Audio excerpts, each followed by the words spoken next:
Welcome back to another 90 Day Fiancé recap. Let's talk season 11, episode 14. Yes, I think this means we are more than halfway through, right? Right? I hope so. Please let it be over soon. This episode was pretty boring, so let's begin starting with Sarper and Shakina. They're at the coffee shop. They're talking about his bombed comedy routine from the other night, and she tells him, Sarper, honey baby, you did a really great job, but why did you have to roast Dan, Sarper, okay? You know that he's in my friend group, and my friends are my chosen family, okay? Babe, you need to understand that my friends are like my chosen family. I know. I have a lot of issues with my actual family, but those are people that are close to me like family. And then she goes on to say about how she's had really bad experiences where her ex didn't get along with her close friends, and it was a very rough time for Shakina, and she does not want that to happen again. Now, speaking of her exes, somebody found pictures of one of Shakina's exes. They're in it together. He looks like a bodybuilder. Oh my God. I hope Sarper never sees these pictures because he seems very jealous. He doesn't like even having the thought of Shakina being with another man. Like, he literally convinces himself that she's never been with any other man. And as she's talking about his ex, he even tells her to stop talking about her ex. He's like, no, I don't want to think about it, Shakina. Shakina tells Sarper that he and Dan need to get along. So in the next scene, they meet up for a little salad tossing. Just kidding. I think you actually should talk to him. He gets to this humongous castle-looking mansion. Cool house. Welcome to my castle. Is this Dan's house? Cause baby, then I need his phone number. Now, for the rest of their segments, they are arguing back and forth about who the bigger bad boy is. I mean, it was ridiculous. I could not believe I was watching two middle-aged men argue about who the bigger bad boy was. Sarper's like, you know I'm the bad boy, right, Dan? And Dan's like, No, Sarper, I'm the true bad boy. And Sarper's like, No, me, caveman Sarper, biggest bad boy. And Dan's like, no, Sarper, there is no bad boy like a French bad boy. And then they argue some more back and forth, back and forth. He's not a bad boy, drinking wines and talking about your castles, your business. Bad boy doesn't do that. Dan tells Sarper that he doesn't think their relationship is going to last. Now, why is Dan trying so hard to break them apart? But I gotta give it to Sarper. He's trying really hard to keep things cordial. He's keeping it cool. He's keeping it cute, demure. He's doing it for Shakina. He's so close to losing his cool, but he's not going to because even though he wants to be a caveman and beat the shit out of him, he doesn't want to get deported. So he stays calm. And then they kind of make up at some point. They're like, okay, fine. I guess we're even. You pissed me off. I pissed you off. So let's just call it even. You just because of this. And you respect me about my relationship. Exactly. So, We're good. And that's it. Moving on to Stevie and Maddie. It's time for their joint bachelor and bachelorette party. Saeed finally meets Claire. They're like, yeah, this is Claire. And he's like, oh, so you're Claire, the one who was naked in the room with his soon-to-be wife. And you got those big tatas. No, he didn't actually say that. Nice meeting you. I'm Claire. So you are Claire. Yes. Nice meeting you. Nice to meet you too. He's heard a lot about it. They enter the club. It's Maddie's first burlesque show ever, and probably any show of this kind, you know? Or maybe it's his first time seeing a woman, period, perform anything, period, on stage, period. I don't know. But everybody sits down. Saeed starts asking Claire a bunch of questions. He's like, so how'd you meet Stevie? Have you and Stevie done anything other than painting? I've known Stevie about 3 years, but we work together. Oh, you work together. He's sussing out their relationship to make sure that they're just friends. Or are they? The burlesque show begins. The women are in lingerie with robes and they're shaking their bosoms, and Maddie already looks uncomfortable. The dancers haven't even taken anything off yet, but them just shaking the shit out of their assets makes them uneasy. And then it really begins, okay? The clothes are coming off, the undergarments are coming off, and then there's a ton of aggressive titty shaking. I mean, I've never seen anybody shake their tits so hard in my life.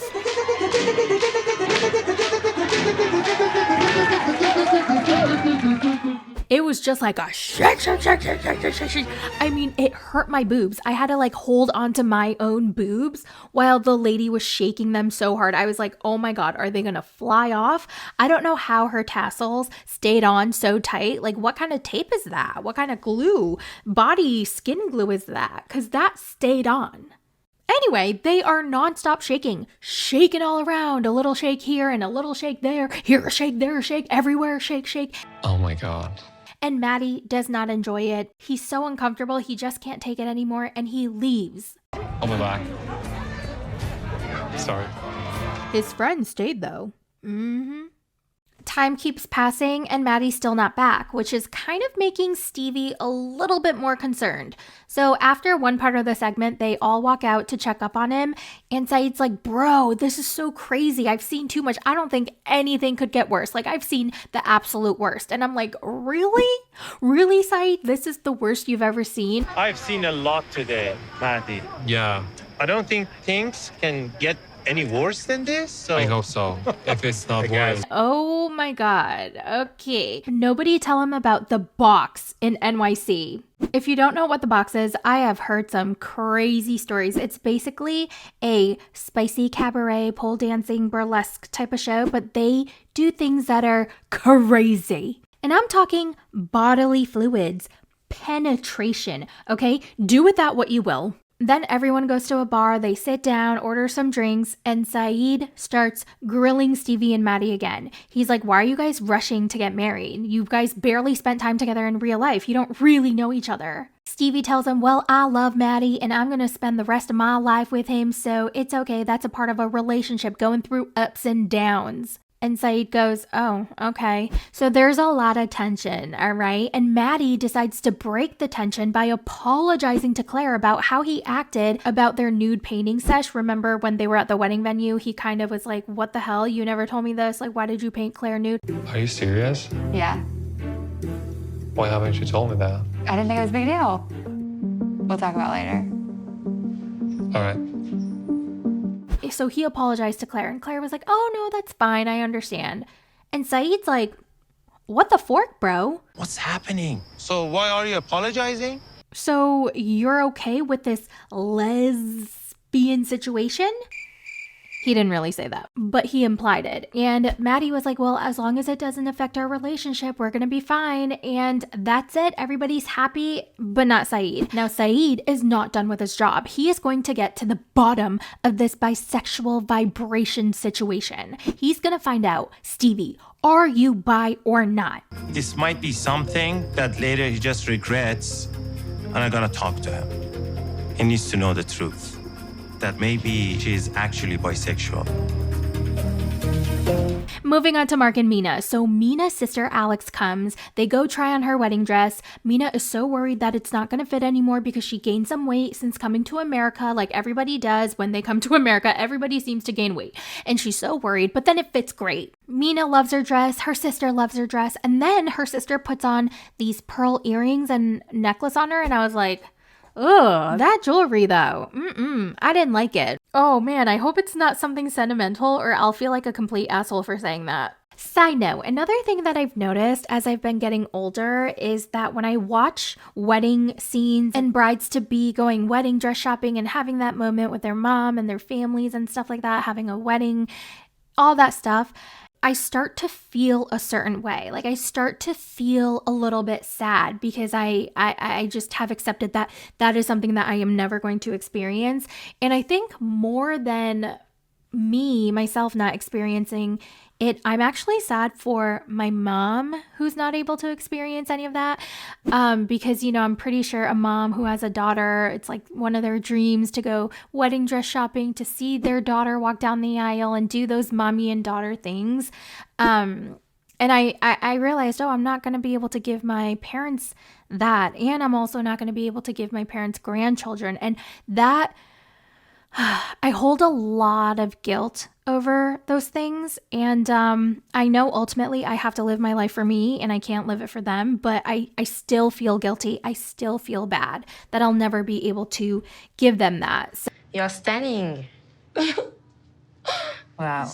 It's very nice. So yeah, as I was watching the scene, I felt a little sad and I was like, ooh, what is this feeling? And I had to like dive deep. I had to pause the show and I was like, why am I feeling sad? And then I realized this is why. Anyway, Mina brings her sister to her home in New Hampshire. And Alex is like, oh wow, there's trees and trees and trees and trees and y'all are living in the woods. Would you want to live here all year? No. Then she goes to her room to go to bed, and then Mark has the prenup and Clayton's adoption paperwork all set and ready to go for Mina's signature. So they go to his room, they read it over, and then they both sign, and they're both very happy. I did not realize how soon their wedding is. It's in 10 days. So I'm assuming that there's no more drama with Jordan or any of his other family members. I think maybe they made up. Hopefully we'll see that. I'd love to see them as one big happy blended family. Your brother's coming soon. We hope. J'espère. Bisous, bisous. Moving on to the throuple. Now I gotta say, I've been enjoying this drama the last 2 episodes. Okay, so remember they called Anie to confront her about Ray, and when Anie joined and she stood up and then Ray stood up, wow, now I understood what Ameni meant by saying that Ray was so tiny. He's just like this tiny little guy. Because he looked so small next to Anie. And I think it also has to do with the fact that she's tall as well. So she looks at Ray and she's like, Why did you tell them my name? ¿Por qué? ¿Por qué les diste? and Matt's like, okay, so why don't we know your name? How come you never told us your name before? And Anie shoots a look at Ray and she's like, What did you tell them? Why did you even say anything to them? And Ray's like, they're telling me that you're gonna get married to them. Is this true? And she's like, That's none of your business, Ray. Stop getting involved in my business. Sí, pero eso me corresponde a mí. ¿Por qué dices cosas que... ¿Por qué te metes en cosas que no?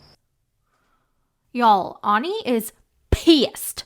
She also is acting like she's so overwhelmed by all this information and she's so confused. She's like, I need to protect myself. Yes, my name is Brenda Anahi and I go by Anie for Anahi. And Ameni's like, okay, cool. Why didn't you just say that from the get? Like, it's really weird that you were hiding this. Also, what are you protecting yourself from? Like, none of this makes sense. And then Anie starts to cry and she's like, I thought you'd be mad at me if I told you that my name was Brenda because you're always mad at me. When Ray told the Ensenada, I think you are angry if I told you my real name. Because you are angry all the time. Because of this stuff. Yeah, but you are angry for my family, for I don't tell with Anto. I just wanted you to love me and give me as much of the relationship as I'm giving you. Is that so much to ask for? I tell you, I don't want to fight more. What? What is going on? I was literally so confused. Why is Anie crying? And why would she be mad at her for telling her her real name unless she was hiding something? And why is she crying? Like, girl, shut up. You don't need to be crying. Also, why is she mad at Ray for telling Matt and Ameni her name? Yeah, something shady's going on with Anie. I don't trust her. Ameni asks her, so you're still married? Are you still married? You talk about my... I thought you were... No, I thought you were working on that, remember? And again, Anie shoots a look at Ray and she's like, oh my God, you told them about my marriage? And he's like, well, I thought you were working on that. She's like, no, I'm not. It's all over. And he's like, oh, okay, well, I guess I misunderstood. And Ameni's trying to get to the bottom of this. She's like, this is weird. How did you misunderstand when you both speak Spanish? So why did she say that to you then? Maybe I misunderstood. I don't know. There's no way you misunderstood. You speak Spanish. And he's like, oh, well, you know, I'm an old man. My memory, not that great sometimes. And Ameni's like, okay, you're switching up on us. And that's weird. Because right before she joined, you said that you were going to tell us the truth and that Anie had some explaining to do. And now you're going to be on her side? Y'all, this is shady. This is shady. Anie is definitely hiding something. And I want to know what she's hiding. I do not trust her. Ameni and Matt are like, okay, we need some time to think about this. So they leave the restaurant. And then Ray gives Anie a hug and a kiss.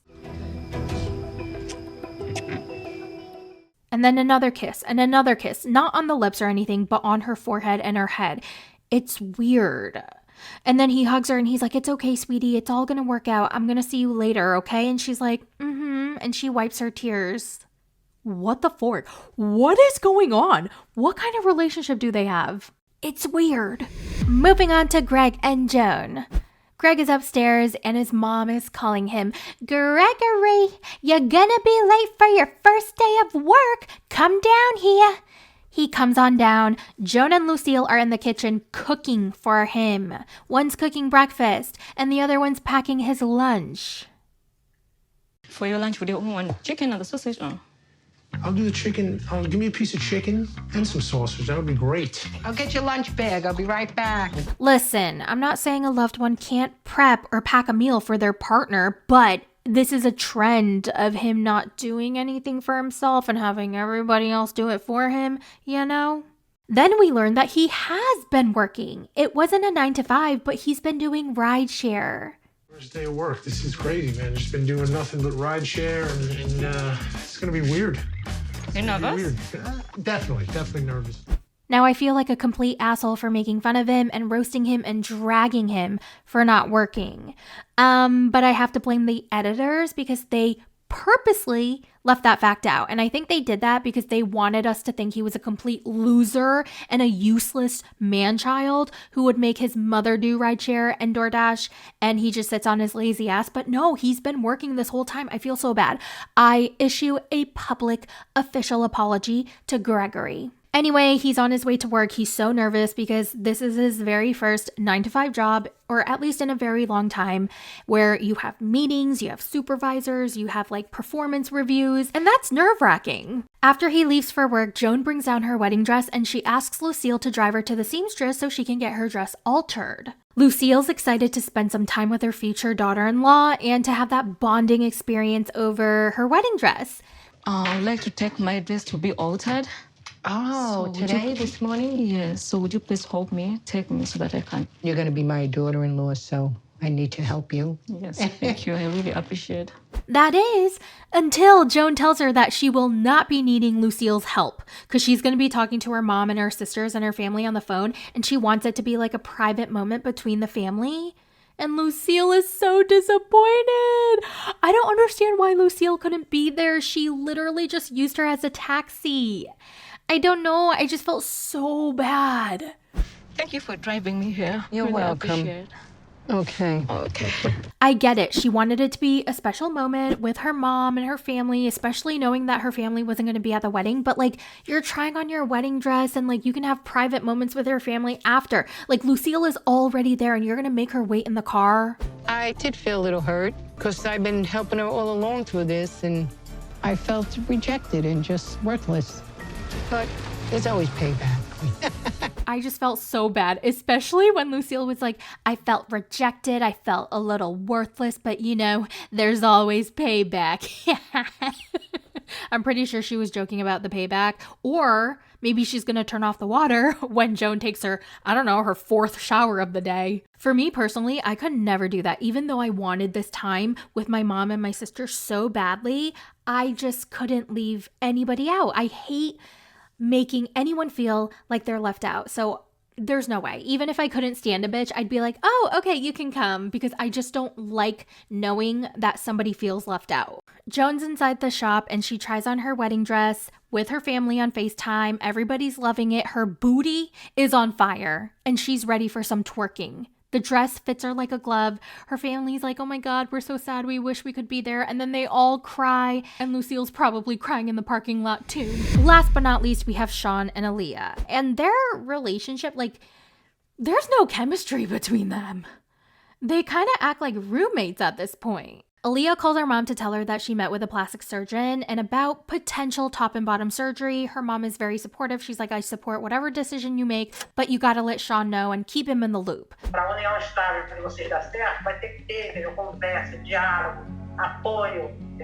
Shawn is at a hair salon doing his friend's hair, and then he tells her about Aaliyah's transition and how they're having intimacy issues because Aaliyah's not very confident because she doesn't like feel completely like herself. And the friend asks him, are you going to be okay if she goes forward with the gender reassignment surgery? And he's like, I don't really know.